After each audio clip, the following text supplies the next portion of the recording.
Yes, that's right. It's Joe here for Joyrider TV, back with some more very interesting live Q&A, or perhaps not live if you're watching this later on. As always, we have got some preloaded questions we're going to be working through.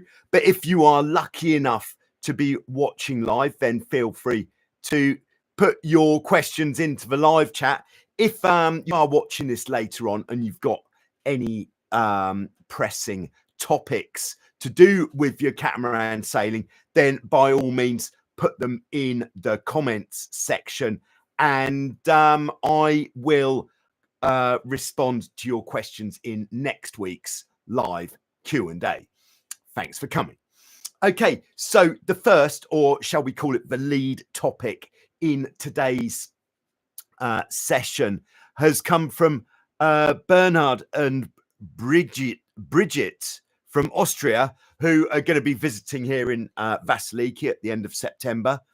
And they actually sent me a bit of video footage from, Bernard's on board, hi, from when they were here last year and sailed around the rock race.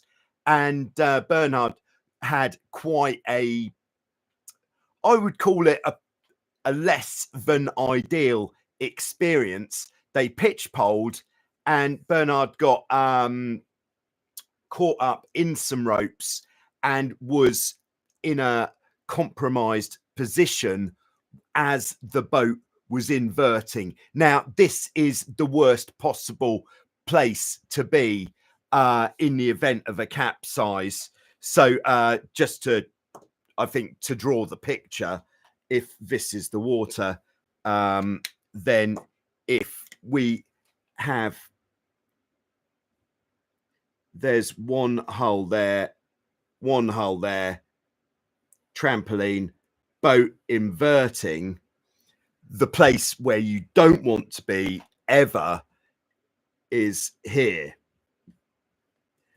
because you don't want to be underneath the trampoline as the boat comes upside down. This probably hopefully sounds quite obvious, but so we're just going to be looking at, I know we talked about it in an earlier video with the quick release trapeze harness, but we're going to talk about it a bit more because I think it is really important to have a few things in mind when you go sailing, when there is the chance of a capsize, just how we can reduce the risk. We call this entrapment, how we can reduce the risk of entrapment under the trampoline.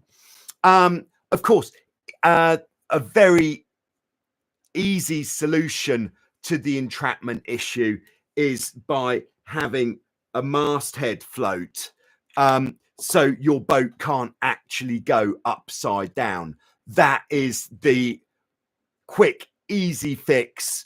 But the reason, well, there are a few reasons to not have a masthead float.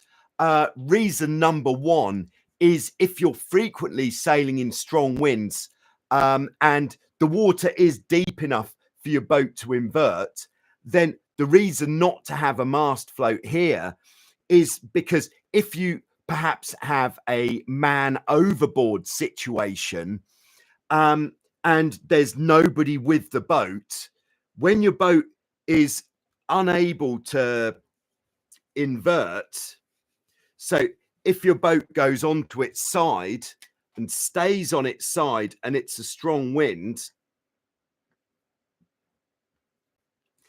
then, and the wind is blowing from here, your boat is going to go very quickly on its side, which means if you are in a have been separated from the boat, you are not going to be able to get back to the boat. So that is the safety reason for not having a masthead float. The other reason for not having a masthead float is more of a performance related reason, where having a big lump at the top of your mast is going to slow your boat down a bit. That is just how it is. But to increase the safety of your boat more than anything, putting a masthead float on is going to help. But there is a big matter of choice there. So the majority of people don't sail with a masthead float. So it means that what we need to do is take some measures to make it safer, so that if you do capsize, that you are less likely to be in this kind of situation of entrapment. So what actually happened to Bernard was when he pitch poled, he actually had some ropes wrapped around his legs, I believe, and so the way to avoid this, it's all down to rope management. So whenever you're sailing along, and if you're sailing a boat with two people, that's great. You've got two pairs of eyes that are available to you, but somebody should always be scanning the boat for potential issues later on. So always looking at where the ropes are.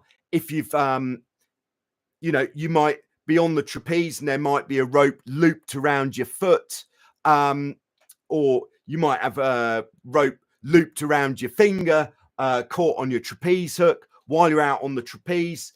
There could be all sorts of things going on, which means it's always necessary to keep looking around on the boat while you're sailing.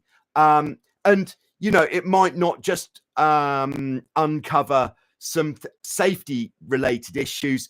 If you're racing a boat which has a spinnaker, this happens quite a lot. I'm always having a look, and Declan will know. I'll say, oh, your spinnaker halyard's caught around the mast rotation bar. That's going to be an issue when we go to pull the spinnaker up, that sort of thing. So always be scanning the boat. And then the second thing to do after always scanning the boat is just be constantly tidying up. Don't leave your ropes trailing in the water. Don't leave your ropes in a mess. I'd say when I'm out sailing, I am I'm tidying up once every 30 seconds. If you saw the Hobie 14 round the rock video, you'll see that my constant concern the whole time was the main sheet, because it was too long. Which brings me on to the next point, is if it is your own boat, then optimize the lengths of your ropes. Yes, I have made a video on how to determine the length of your main sheet. The main sheet is definitely going to be the main offender here, because a lot of people are sailing with main sheets which are too long. So just to save you having to search for that video,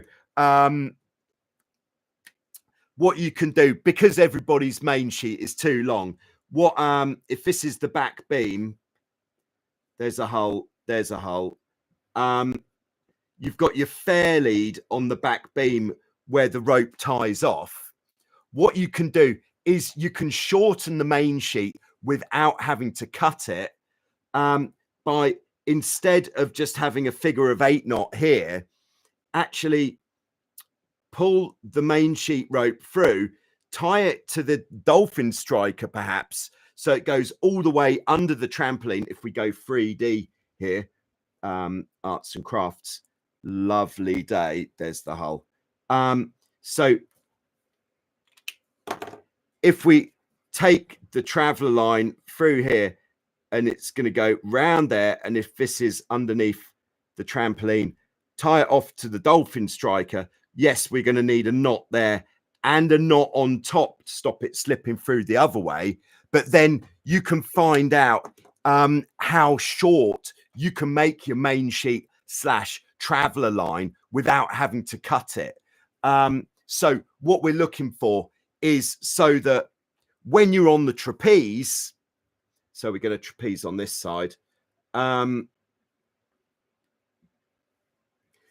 there is enough rope so that you can have the traveler all the way out. There's the traveler with a 45 degrees amount of main sheet out, So when I say a 45 degrees amount, that means when you actually look at the main sheet blocks, if they're in tight, where are we? They're going to be, in fact, main sheet. This is our main sheet blocks. If they're in tight, so this top block, bottom block, rope, they sit directly upright. And then if they're as loose as they ever need to be, they're going to be at 45 degrees like that. So if we have it, so that is out 45 degrees. And so that on the trapeze, you've got enough rope that is going to be long enough. Any longer than that, and you're going to be like I was on the Hobie 14 the other day. So optimize your rope lengths. If it, again, if it's your boat, perhaps trim, have a little rope trimming session. Any extra bits of rope, like if your trampoline lacing is far too long and you've got loops of rope all over the place, get rid of as much rope as you can. You could, and anywhere else, make sure your halyards are tidy. Make sure your writing line is tidy. So really optimize your rope lengths, keep your boat as tidy as possible. And when you're sailing, be constantly tidying up. I know it's a bit of a drag, but everybody has to do it. So best that you just do it, because that means that you're less likely to have a rope caught on you somewhere. If you are in any situation, one of the, a constant worry is if you are likely to pitch pole, stick the nose of the boat in. If you've got a rope caught around your foot or your hand or your finger or something, and you pitch pole, you could, have a bit of a, pretty nasty injury there. If you had the rope round your finger, that might mean your piano recital you've got coming up, you're not going to make it. So keep the boat tidy. Don't wrap the ropes round your hands as well. That's another one. All right. So the next one is in what should you do to make it safer is you should always carry a knife which is accessible. One of the guys at the Archipelago raid said when you have your knife on your buoyancy aid, you should have it so that if you have, heaven forbid, you have a rope around you so your hands are kind of like this, you should be able to get to your knife from this kind of position where you are restricted. So I've actually, by the way, now rolling with Forward Whip, who are supplying sailing gear to Joyrider TV. Very nice. Thank you very much. So you will notice there's no visible knife on the outside here. That's right. But hold on. What is this? So all I need to do is open the pocket a small amount, pull me blue rope, and there is my knife. Now, I'm preferring the folding knife just because they're a bit safer against accidentally cutting yourself. We did have a few incidents during the Archipelago raid where the big stabbing knife, let's call it, fixed blade knife, somehow came out of its sheath. And I think Declan did suffer an injury at the hands of his own knife. So I prefer the folding knife. Make sure it's easy to unfold. But so I've got that on a rope so that I can pull the little knot at the end of the rope, knife comes out, and off we go. Nice buoyancy aid, by the way. Thank you, Forward Whip. All right, so, and then just what's, I think, very useful also is to have some kind of procedures in mind for the different types of capsize that might occur. Like if you did see the video that I did earlier on in the week about if you capsize and you slide down the trampoline on your front, you could, your trapeze hook could go into the lacing And this is probably one of the most present dangers that we have in terms of entrapment, because very easy for the trapeze hook to go into the trampoline lacing. So just to know that that is a possibility that can happen means that when you go down the trampoline, you should try to slide down on your back rather than on your front. If you slide down the trampoline on your front, you're more likely to get caught up. Slide down on your back, less likely to get caught up. And then what will you do? What will you do if, so that's like the sideways capsize, whereas the pitch pole, the nose in capsize, just have an idea of what is going to be your exit strategy if you are, let's say, firstly, if you're double trapezing and you are going to pitch pole. So when you're out there, just think, okay, what's our exit strategy if we're going to pitch pole here? Well, the likely one is, as long as you haven't got ropes caught round you, you're just going to go flying forwards, land in the water in front of the boat with a kind of slightly bemused yet amused expression. Go, what just happened? Oh my goodness, there's the boat. Okay, so that is number one. What if you are sat on the boat and you stick the nose in? Most likely time for this to happen is probably on a jibe when it's really windy. Then I would say best thing to do, grab hold of something solid, preferably not, if you're the crew, not the helmsman, grab hold of the trampoline lacing, the tow strap, just something to stop you from getting thrown forwards. Because if you're sticking the nose in and you're like back here and you get thrown forwards, there's all sorts of hard stuff in between you and where you're going. So if you hold on to something towards the back of the boat from where you are, that is going to really stop you from potentially hurting yourself. And then what happens a lot in these pitch poles is you stick the nose of the boat in, and then it doesn't just go over like that. It sticks in and then it will flop onto its side.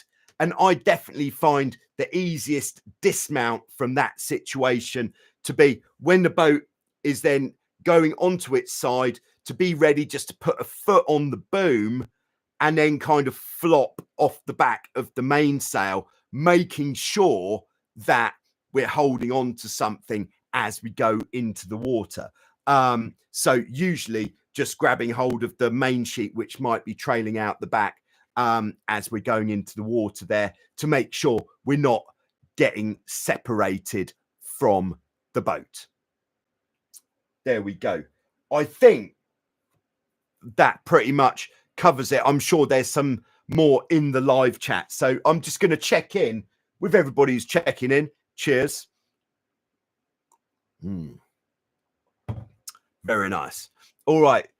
So thanks for tuning in, everybody. Yeah, so Bernard's on board. Nice to have you with us, Bernard. And I look forward to seeing you towards the end of the month. And yes, we will sail together. We'll see what we can get out of probably a 16, I would guess. Mr. Tony KP is on board. Nice to have you with us. Declan is with us. Hello, Declan. All right, so Declan says, topic masthead float. I found it's possible to sail the boat by walking the hulls.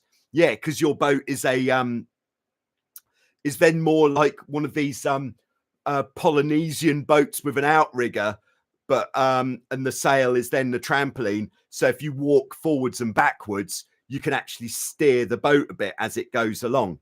Nice. We've got Scott dropping it in the slot. Nice to have you with us, Scott. Hanny is here. Hanny currently residing in Vasiliki and enjoying some of the champagne conditions that have been on offer this week. Funny week here for sailing conditions.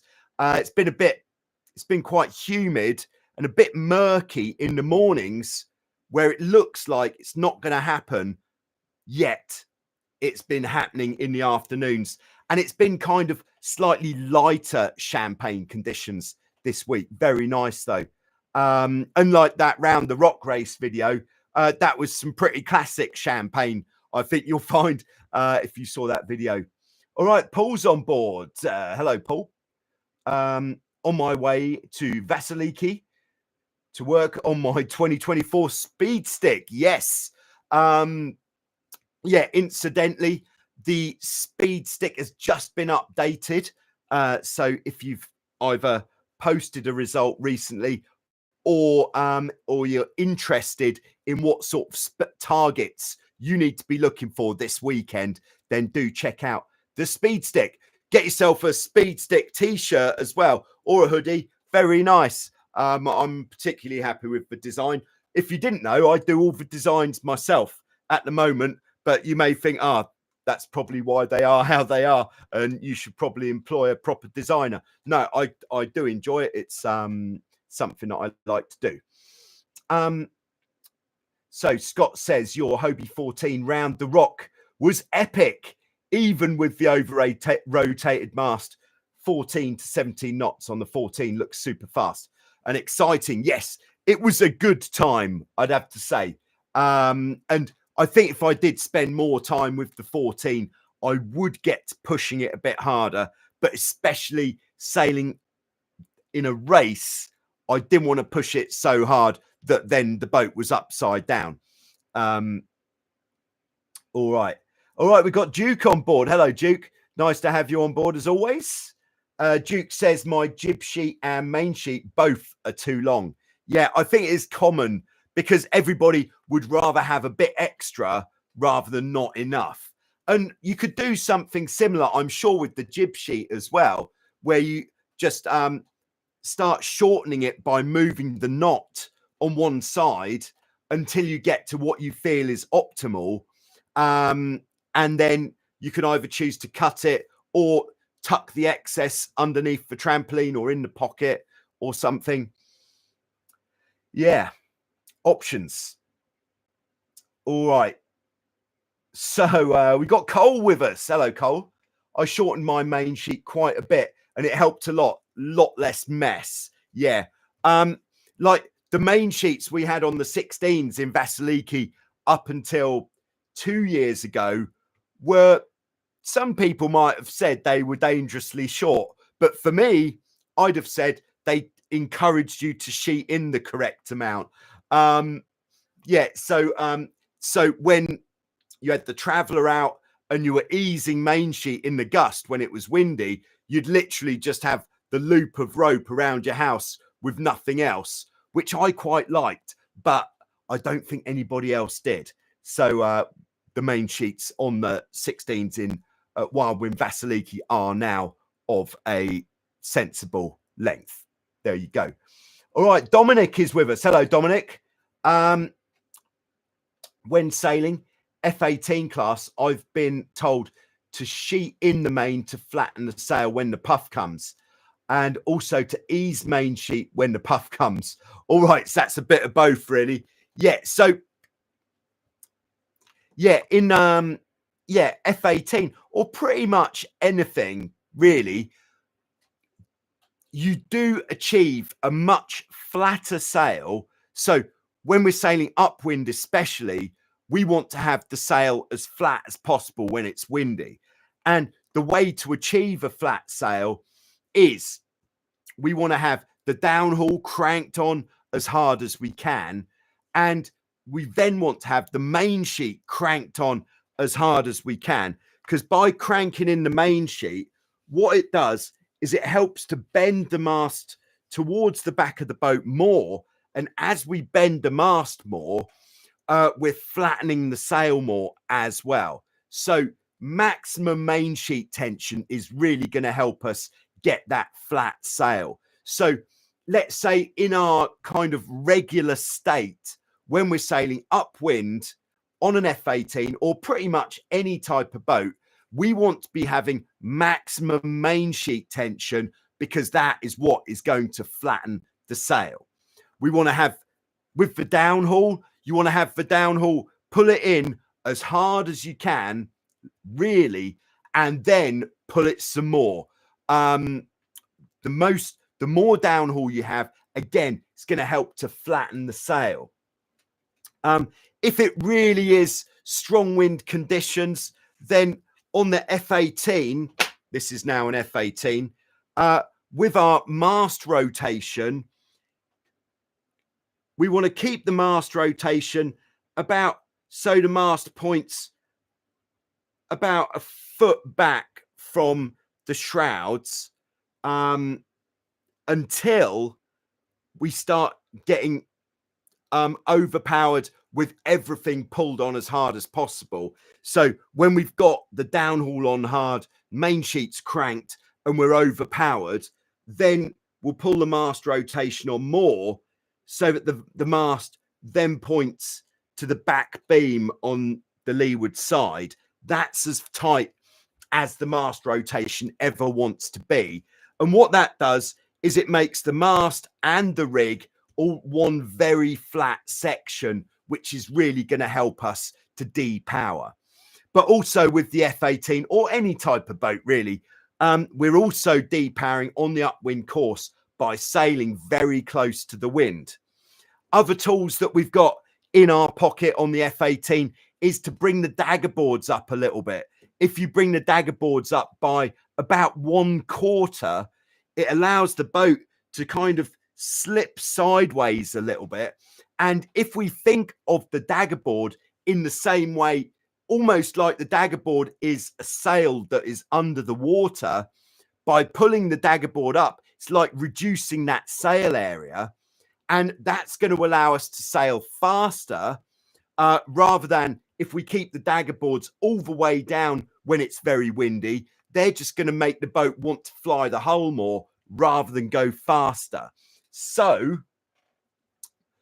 dagger boards up a bit, boat sails faster, but you may think, but aren't we just going to slide a lot down and lose our pointing ability, and we're not going to end up as close to the mark, let's say, as where we would have done if we'd have kept them down? Well, no.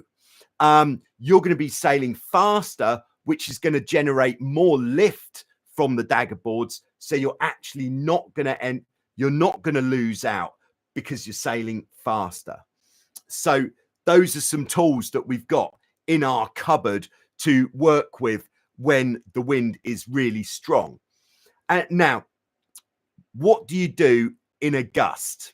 Yes, you're going to ease the main sheet, because you need to open the sail up to release some of that pressure. And then as soon as you've eased the main sheet, so like hull lifts, main sheet goes out, and you're just going to ease enough main sheet so the hull doesn't lift any higher. If the hull starts dropping at all, main sheet back in, and then you're fast. So sailing fast, main sheet in tight. And if you get a gust, which the first sort of line of defense when you get that gust is to head up a little bit towards the wind. So that is number one. But if to stop the hull from lifting any higher, you have to turn the boat so much towards the wind that you start slowing down, that is the point where you should also ease a handful of main sheet. There we go. I hope that helps.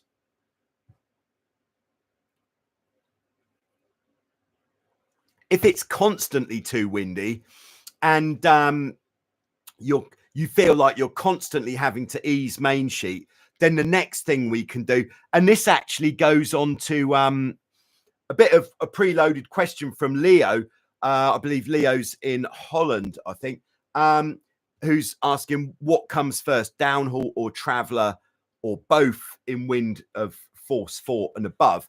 But if you let the traveller out, even a small amount, like that much, when you're going upwind, you can still keep your main sheet tight and keep that flat sail, but you lose a significant amount of power. So that can also be an option when the wind is very strong. But you may say, all right, so why don't you just play the Traveller in the gusts? It's a good question. Maybe you should. But yeah, maybe you should. I think there's a video coming on playing the Traveller in the gusts on the upwind. But one of my main reservations with playing the Traveller in the gusts is your Traveller, that it's a mechanical thing, but the Traveller is not going to last very long. You have all these ball bearings in the Traveller, and even not playing the Traveller very much on the boats at Wildwind, you know, just changing them for, if it's windy, we just set it halfway out all the time kind of thing for reaching. The balls in the Traveller last about one season, maybe two. So if you're constantly playing the Traveller in the gusts, those balls aren't going to last very long. You could say, what about getting some stainless steel balls in there or some ceramic balls? Then I think if the balls aren't wearing, then your track is going to wear. Something is going to wear. And yeah, I know it's not a very good reason for not doing it, but that is what I think. So thanks very much. Thanks for the question there, Dominic. I hope that helps a bit. All right, we've got F Spags on board. Nice to have you with us, F Spags. To avoid the jib sheet lines from getting caught under the mast is to run a bungee cord underneath the jib sheet lines from one end of the front beam through the metal tack to the other side. Just try and visualize what you're saying there. Run a bungee cord underneath the jib sheet lines. Yeah, so there's many ways. If you've been suffering from jib sheets getting caught, yeah, then there are, of course, many ways that we can address this. If this is the front beam, there's the hulls. Seems to be a popular drawing today. There's the mast. Yeah, like on my Tornado, we have elastic coming like this. But basically, if you could put any elastic kind of here, that's going to stop your jib sheets from getting caught around the mast base. So there's several ways that we can do that. Very nice. All right. So Duke says, yes, that's how his Prindle 18.2 is set up. Great stuff. Declan says, also, the other benefit of a folding knife is that it has edges that are good to use for loosening shackles. Yes, it has got more uses than just chopping. So that is good. All right, Bernhard says there is footage of the incident. Yeah, so Bernhard, who you could see in the live chat, he has got a YouTube channel, and that bit of that sailing with the pitch pole is on his channel. So I would think you could click on Bernhard and you could check out the footage from that getting trapped incident, which it's an eye-opener. You know, it's kind of good to be reminded that what we're doing. Cool, just got bitten by an ant. Woo. Sorry if any ant lovers out there, I just murdered him. Yeah, so it's good to be reminded that the sport that we are doing is dangerous, and you know it's very easy just to get carried away. Yeah, we're going out sending it again, woohoo! But then for something to remind us, okay, we need to be sensible, need to keep the boat tidy, need to have some contingencies so that we know what we're going to do if things happen. All right, so we've got Kevin on board. I'm a little bit late. Kevin is currently in Kiel, Germany. Nice stuff. Are you doing an event there, Kevin? Kiel is one of the most famous venues for sailing events in Europe. So that's why I ask.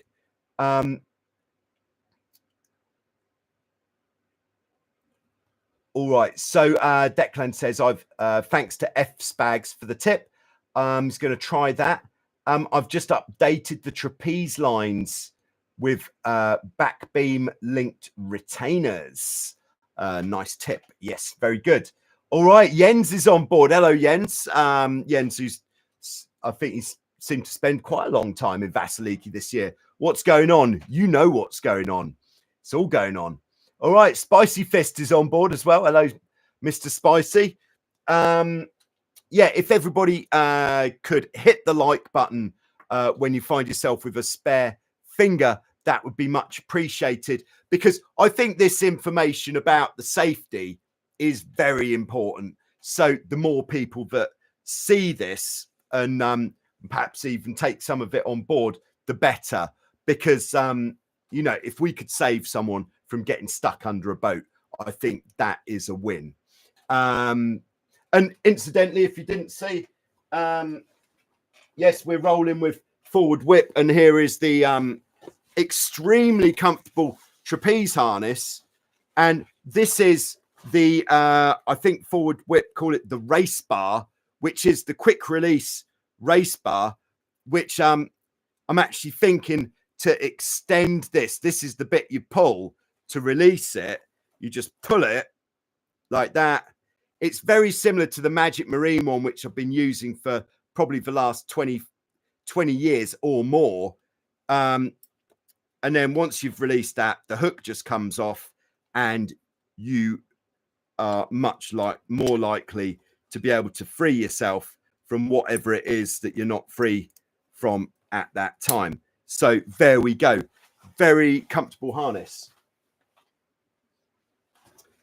And a good quick release there. All right, we've got Bridget on board, who was with Bernhard when the big pitch pole happened on the rock race last year. See you soon. Yes, I look forward to that. All right, Kevin's on board in Illinois, USA. Kevin asks, is a Garmin watch acceptable for a speed stick entry? Yes, pretty much anything is acceptable for a speed stick entry. Yeah, so if it's not practical to upload the data and email it or something, all you need to do is take a screenshot of your GPS watch, send me the evidence, and there we are. You're on the stick. I think the speed stick is a very good thing. Just a good way of gauging how your season is going. And then you could compare it to previous seasons or other people sailing similar types of boat. All right, so Spicy Fist one. Did my first Spinnaker sailing last week with Lazarus. Lazarus is the Hurricane 5.9, which was previously featured in one of the most dramatic episodes of Show Us Your Cat ever, I think. Is there any kit that can make the Spinnaker launch and recovery easier? What is an acceptable kite launch time? It's not very long, I'm afraid. Yeah, without knowing what you've got on the boat at the moment, it's a bit difficult to say what upgrade you should be looking for with your Spinnaker system on the Hurricane 5.9. But the key things to look at which might be slowing down your Spinnaker hoists and drops is if this is the bowsprit, I'm kind of guessing or hoping that you are sailing with a Spinnaker chute. So this is a Spinnaker chute. That's the opening. That would be the front beam like that. Then we've got anyway, ignore the picture pretty much. But the Spinnaker chute, the soft part of the Spinnaker chute, it is very important that it's tight. When I say tight, it needs to be pulled back this way so it's as tight as possible, because what we don't want with the Spinnaker chute is it to be loose, because if it's loose, if that's the opening and we've got a loose chute,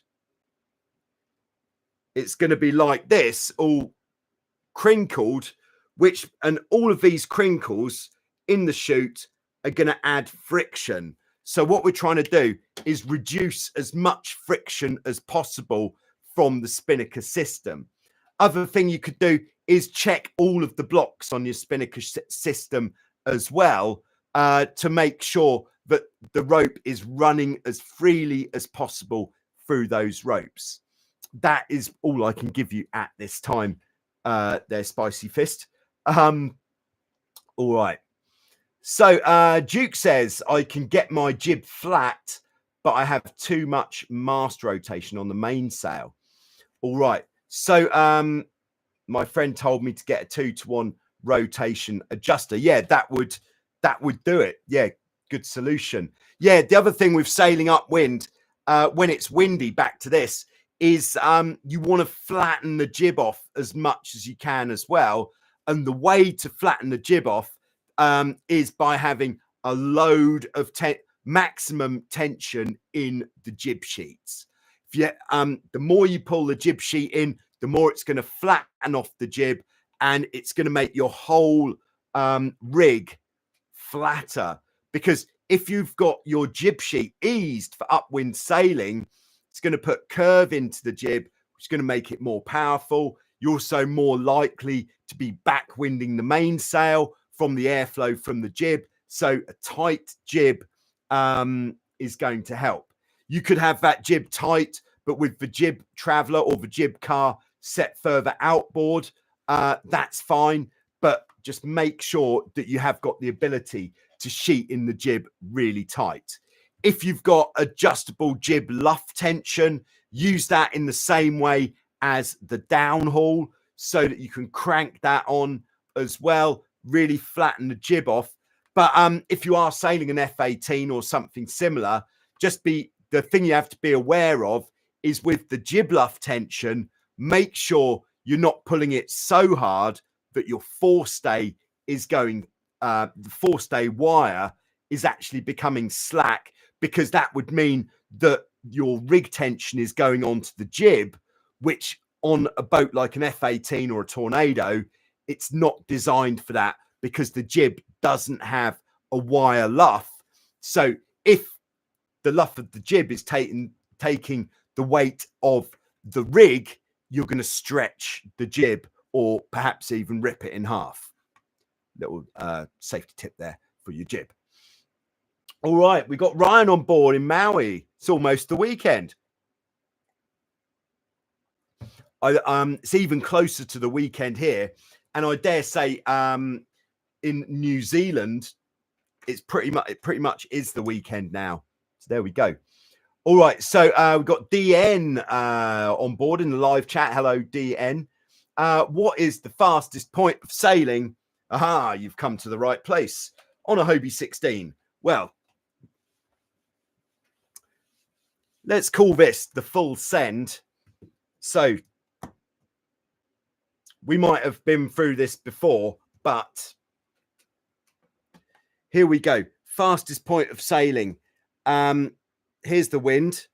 So this is a beam reach, or half wind, as it's called in many places. And what we're wanting to do is we want to be double trapezing on the beam reach. And then every time we get a gust and the hull lifts, we want to transfer that energy, which is lifting the hull, into more speed. And we're going to do that by turning more downwind. So sailing along, beam reach, gust of wind, hull lifts.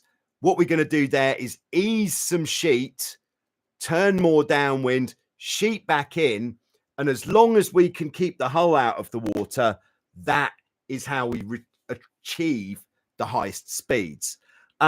So when it's particularly windy, with a bit of practice, or perhaps quite a lot of practice, we could get the boat going in this kind of direction with the hull in the air, double trapezing, very fast indeed. So there we go. All right, we've got Hydrogen H2 on board. Hello and welcome to the Q&A.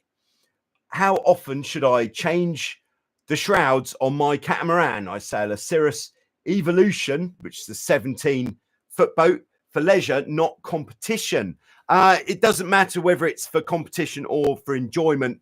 You should be replacing your rigging that holds the mast up. If you are, in the past, I've said every 3 years, but perhaps that is a little bit excessive. So I would say certainly within 5 years, you should be replacing the rigging that holds the mast up. If you're sailing on a lake where, let's say, on a freshwater lake, then perhaps you could extend that to 6 years, or maybe at a push 7 years. But that is if you're storing the rigging indoors in the winter.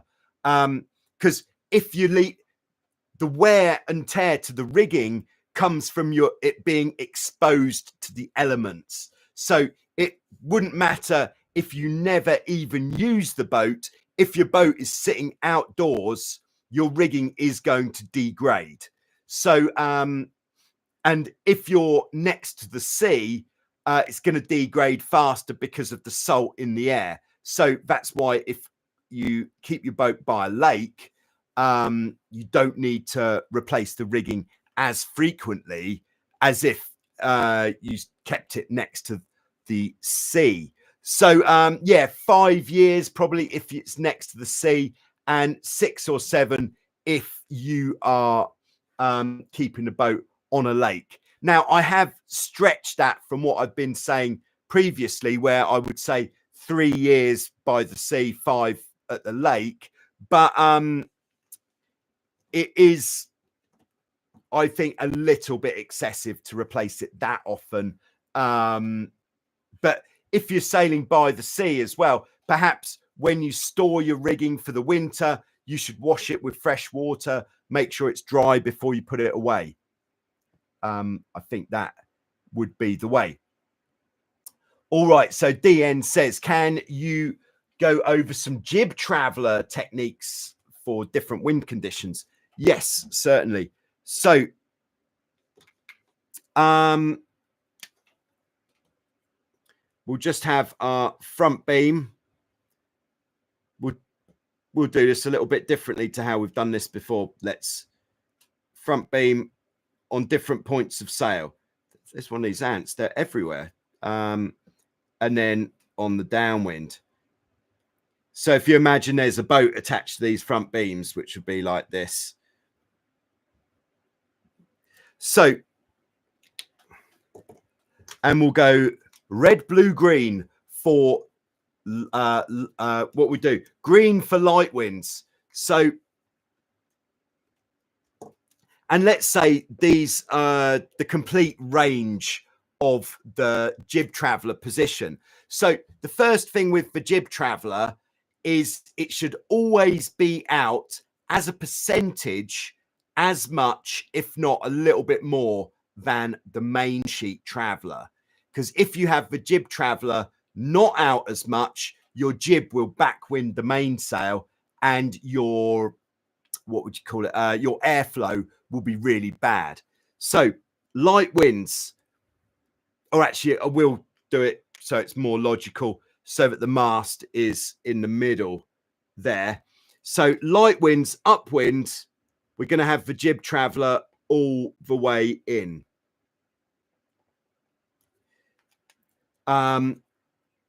Upwind, medium wind, we're going to have it halfway out. And then upwind, strong wind, we're going to have it all of the way out. Yeah, I know it's gone off the end of the beam. It's okay. We can all visualize what is going on here. So then on a reaching course, it's going to be pretty much the same. In fact, almost identical. So we don't even need to fill that one in. On the downwind course, it's always going to be all the way out on the downwind course. perhaps it will even be, yeah, same for this, all the way out on the actual side of the boat that we're going to be using it. Anybody who spotted that deliberate mistake, well done. Give yourself a Christmas bonus early. Yeah, so on the downwind, it's always going to be all the way out. So, but on the upwind and the reach, in as much as it'll go in the light winds, middle for like, if you've got too much power at any time, just put it all of the way out. That would be the tip. But in the medium winds, when you're double trapezing but not overpowered, you'll probably have the main sheet traveler out about a third of the way. So you want to have the jib traveler out about half. There we go. All right. So, all right. Simcoe Monkey is on board. He's happy to have made it to the Q&A. Yes, and we're happy that you're here. All right. So Bernhard says also, during this incident of getting tangled up, the helmet camera got stuck in the toe strap. So he had to actually take the helmet off to get free there. Yeah. So, yeah, having the helmet camera on is an added thing that can get caught. Yeah. All right.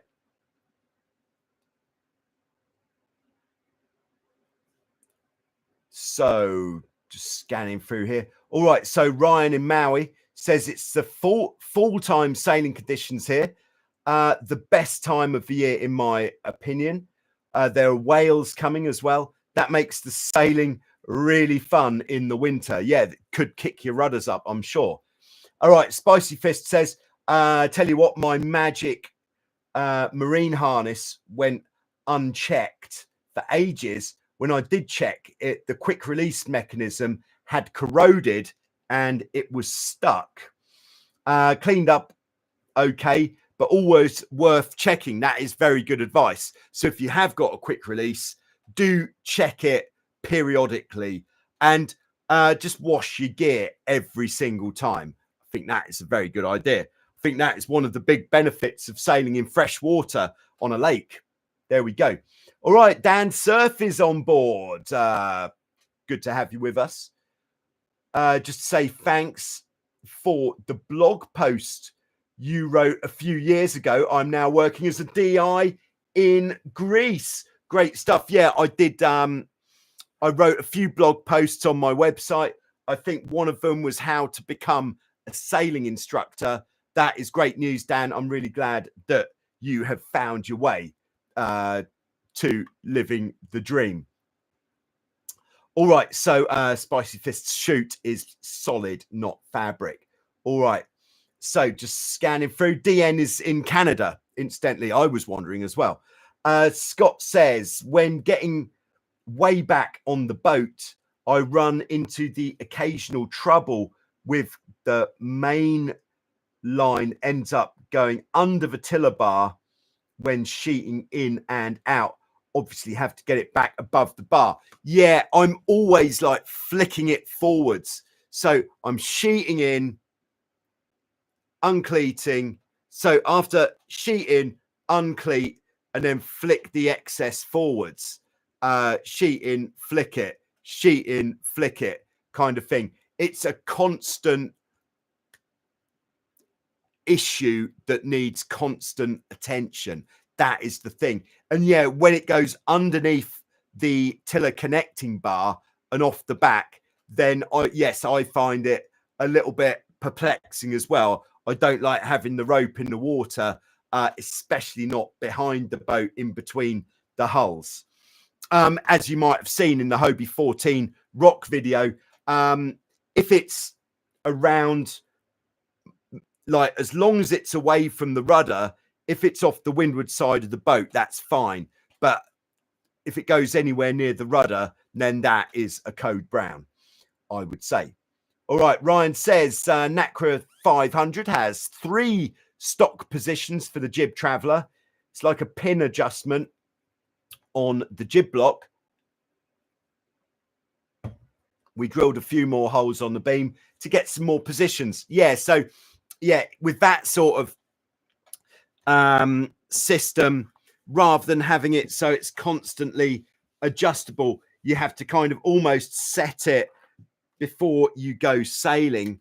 And this is like the same on a lot of the self-tacking things where like on the Tornado, we've got a pin that we could put in there, there, or there. So if it's light winds, we'll put it in there. If it's moderate to, we never get to sail in heavy winds in the competitions, let's face it. But if it's moderate winds, we put it in there. If it was heavy, we'd put it in there. So then the jib traveler is taken care of. Don't even need to worry about it. All right. So Kevin says, Kevin who's in Kiel, says there's no event there, just living and sailing there. Okay, Kevin lives in Kiel. Very nice. All right. So Kevin says, my mast foot and mast base are worn out. Okay. So the mast rotates more than usual. Same as on the Hobie 14 that I was sailing. Yes. So in your Hobie 16 masterclass video with William Edwards, he says the Aussies and the South Africans do it on purpose for strong winds. Should I change my mast foot and mast base? Yeah, I would. What I would do is change the mast foot first, the mast base later.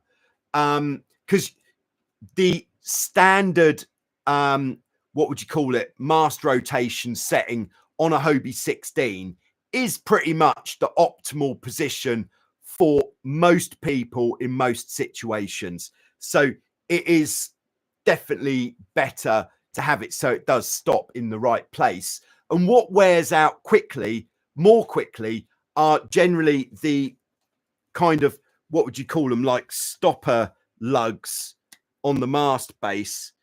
So we've got the mast base that comes like this, and then that, what's it look like? We've got like the bulb kind of part that locates, that's the mast. And then what would it be? Yeah, like lugs that come down like this,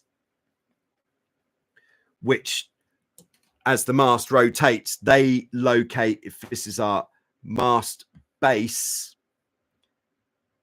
it's got like a raised bit towards the front, and those lugs go against the raised bit, which stop it from rotating too much.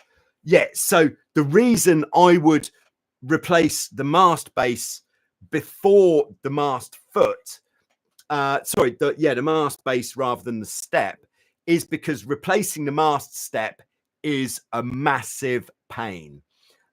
It's quite difficult to do, and chances are your old one is going to have seized on to it, kind of threads on.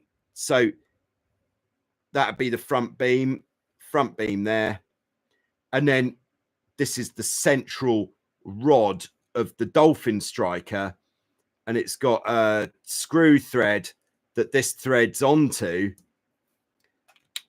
and it involves taking the dolphin striker off and having to thread it off there, which if it's seized up, bit of a problem. So yeah, I would certainly say replace this first, because this might be as much as you need to solve that issue. There we go.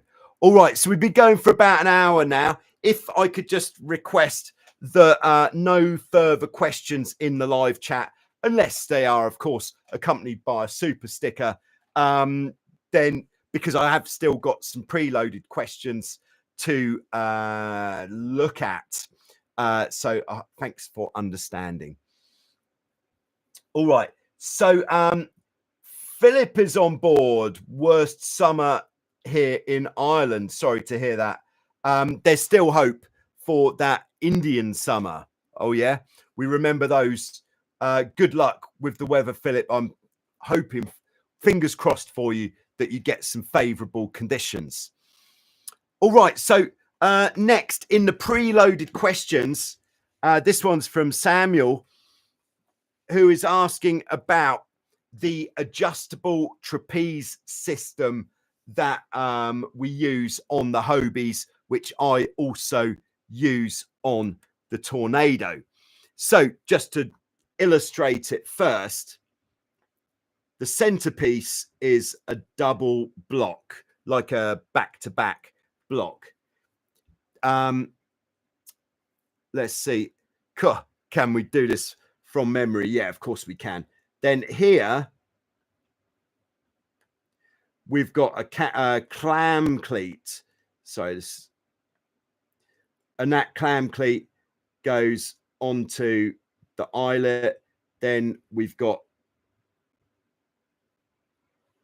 the trapeze handle, and there's the trapeze wire there. Good so far? I think so. And then, so this clam cleat, we have the rope that one end of it ties off. At the bottom here, there's a hole in the bottom, so we've got a knot in there. The other end goes through. There's like on the inside, there's a pulley, and then there's the cleat there. So that goes through. And this is how we adjust our trapeze height while we're sailing along. Now, what I always have on my boat, which I would recommend, is we have a knot of some description at the limit of how low you would ever want it to go. And then beyond that knot, I'd have a bit more rope and then a second knot. And you could even use a ball like this on there. So then your hand is going to fit between those two knots. So if you've got it as low as it will go, you've still got something to grab hold of if you want to shorten it again. All right. So there we go. Now, the part that Samuel is asking about, crikey, I think I've got a bit of an ant problem in the Joyrider TV studios today. So the bit that Samuel's talking about is, so down here, we'll have our trapeze ring, which we're using the J&H handles from Hobie, because the reason I like the J&H handles rings is because they're really easy to see, easy to get hold of, easy to grab. So like if you want to get out on the trapeze quickly, it's just more to get hold of than the kind of more dinghy sailor stainless ring. So we've got the J&H, and then this is the part. So that's tied on using a lazy kite surfer knot, and then that is going through the bottom pulley. And then here, the way that we have them done on the boats at Wildwind is it actually goes through the dog bone adjuster, which is like the one that's like a figure of 8 where the rope comes through, goes, sorry, if we do it this way, goes through there, then round the back and then down, not there, and then finishes off. Hope everyone's enjoying this great bit of artisticness that's going on. Finishes off with that tied onto the elastic that then pulls it tight. Okay, so Samuel's question is, what is the point of having all of this bit? Why doesn't the J&H just go there? Now, if that went on there, we wouldn't need the double block. We could just have a single block on the J&H, and that would be fine. But the reason why we have this traveling part of the trapeze is it means it pulls down against the elastic. So once you've hooked on, the elastic will pull it back, and it will mean you're less likely to come unhooked while you're in that transitional period between sitting on the boat and being out on the trapeze. So that is why we have it rolling over that double block so that it pulls back. And then what's the point of the dog bone there? Why would we ever need to adjust that distance? Now, the reason we have this on the boats at Wild Wind Sailing Holidays is because the boats are used by many, many different people. Some people like trapezing at racing height, really low. Some people aren't quite so used to it. So it's much easier if they've got it shorter. So we can do some kind of coarse adjustment of the trapeze height using the dog bone adjuster. And then the fine adjustment can be done using this adjustment, which they can do as they're sailing along. So that is the reason there. Now, on my own boat, I don't have the dog bone adjuster because I know what sort of range I need. So I just have a ball like this on here. But the thing with the ball like this is once you've hung on the trapeze a few times, you're never going to untie that ever again. So it's going to stay tied up, and that is what's going to happen. So that is the trapeze system. Thanks to Samuel for the question. I hope that was helpful in some way.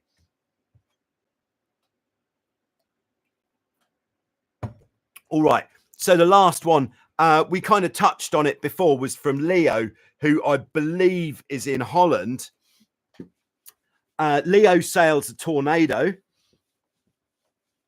And Leo says he finds sailing across the wind, so half wind or on a beam reach, not so simple.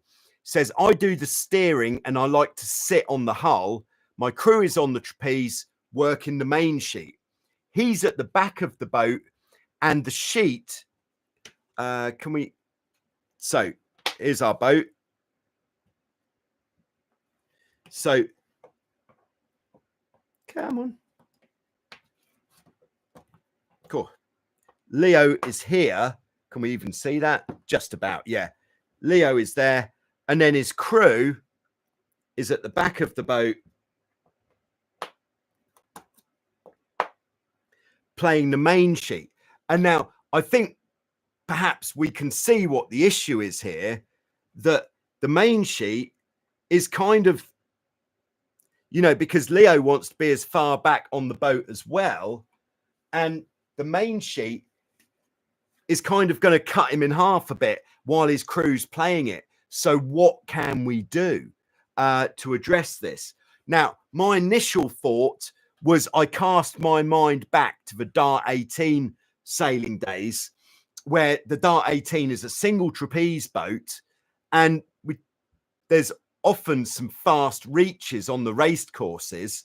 And what the normal thing to do in the Dart 18s was, back when I used to sail them, I don't know if it's still the trend, is that the crew on the trapeze actually takes the steering, and the helm sat on the trampoline can then go two hands on the main sheet and very effectively play the main sheet. It's really exciting. It's really exciting for the crew to have the control as well, to be steering the boat. And it's a very quick way of doing, of controlling it all. And to be honest, in this single trapezing, half wind beam reaching situation, I would say without the main sheet kind of really chopping the helm in half, that might be the only way to get around that problem. The other way to get around that problem is actually for the crew to be playing the main sheet in such a way that it's further back than where the helm is sitting, like this. So it's actually behind. Helm maybe needs to come forwards a little bit. That would be the only other way to get around that problem, I think, unless you could double trapeze, which would help a lot. But it's not for everyone, I know. All right, so there is that. That is the best we can do with that. And then final part of Leo's question, what comes first, the downhaul or the traveller when the wind is really strong?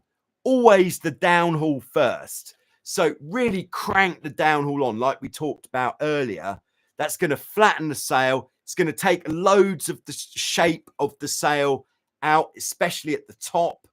You don't want to have a really full sail at the top, especially because that's just going to be driving the bows down. It's going to bring your center of effort lower down, further forwards. It's going to help propel the boat faster forwards. So yes, downhaul first. And then the traveler, yeah, definitely ease the traveler out. If you can't sail with the main sheet tight in, what would you call it, like the status quo wind strength at that time, the general wind strength, if you can't sail with the main sheet tight on a reach, then let the traveler out until you get to the point where you can sail with the main sheet tight, and then you just have to ease an armful in the gusts. That is what I would say. So there we go. I hope that helps. So there we go. I think we have reached the finish line of this Q&A. Thank you to everybody for tuning in. Thanks to everybody for watching later. Yeah, so in the pipeline for this weekend, we've got the longest awaited video of the season, which is actually the trapezing on the Minicat inflatable catamaran. Yes, that's right. Been trapezing on the inflatable. How did that go? You're going to find out in the next couple of days. It's either going to be tomorrow or Sunday, probably Sunday when that video is coming out. So be sure to check that one out. Otherwise, have a great weekend. Get on the speed stick if you're not already there. Keep it safe. Think about it. Tidy your boat up. Hello to Nick's Colorado channel. Great to have you on board, by the way. And I'll see you soon with some more on Joyrider TV. And you can get yourself a travel cup with whatever design you want from totaljoyrider.com. Thank you very much. Thank you. Thank you. No, it's too much. No, really.